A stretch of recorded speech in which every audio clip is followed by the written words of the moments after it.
well, firstly, we'd like to say that we think that there's a slight misunderstanding in terms of what emotions are just going to go on very quickly. What our impression is that they are required for all 18-year-olds to be given around Springer, right? The impression we have is that they're forced to do it. In any case, we think that it's reasonable to suggest that having this opportunity to get this knowledge creates a kind of like massive degree of coercion because you are capable of getting it. I think in either case, there is an extent to which that person doesn't have a genuine ability to simply live the happy life that he's living. We're going to talk about three things. First thing we're going to talk about is facilitating an individual to pursue their own conception of what a good life is. Well, I think that that's a philosophical basis for like people being happy. We don't hear reasons from opposition as to why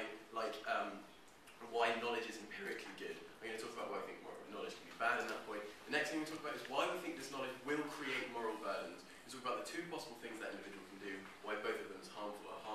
Finally, thing we're going to talk about is the idea of harm, right, and the idea of autonomy. The fact that if you opt into like a risk of harm, like fully, and you're given the full ability to choose something, that's fine. Why we think that if you're put into a situation where you have basically no choice as to whether or not you have harm done to you, we think that that's not legitimate, that's not morally justifiable. So the first thing, which says it's reasonable to suggest that it's okay for an individual, and it's okay for a group which looks after that individual to facilitate them to be happy in terms of how they conceptualize what happiness is. Then if someone's incredibly poor, it shouldn't, but they're happy nonetheless. It's not our place. It's not the place of people above them to say, actually, this is how you should be happy. This isn't what happiness actually is, because this is what we think happiness is. We don't care that you're not happy. What we think is happiness is having lots of knowledge. And as long as that person's happy in terms of their own conceptions, that's fine.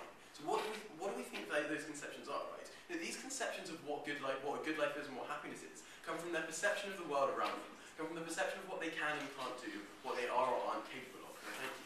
What we say is that this happiness comes from that individual feeling that within that context that they're in, they are happy. Within the context that they're in, they are doing well. We don't hear any reason as to why knowing that it's possible to be a hell of a lot happier is necessarily good. No, thank you. Particularly when you get this analysis from Stephen, which is largely unresponded to, that actually it's really, really hard to be particularly happy or particularly successful in the kind of capitalist system, in the kind of oppressive system that we're living in today. No, thank you. What we say is it's perfectly fine for these people to say, I'm in this isolated community. Within this isolated community, I am happy.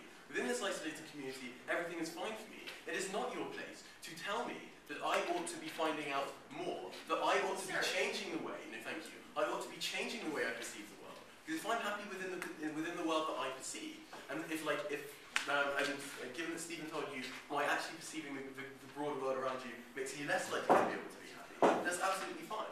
Also, we don't get a response in terms of the permanence of this change, right? You see that once you know something, you can't unknow it. The change that happens to that individual is permanent, right?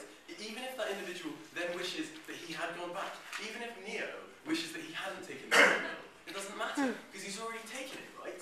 Yeah, thank you. We say that like it's directly analogous to Neo taking the red pill, right? It's like only like we reckon there's probably Morpheus shoving it down his throat, but like that's intended. No, thank you. No thanks. So second point, right? What we say is that yes, we agree. No, thank you. We agree after this point. We agree that like when they tell you about human empathy, we completely agree, right? So that humans are empathetic creatures. When they see other human beings suffering, when they see other human beings in a bad situation, when they see the oppression and inequality that's going on in the world, they'll probably be quite saddened by that. When they see that harm, they'll probably feel a degree of guilt that they don't have that harm, they don't have that suffering.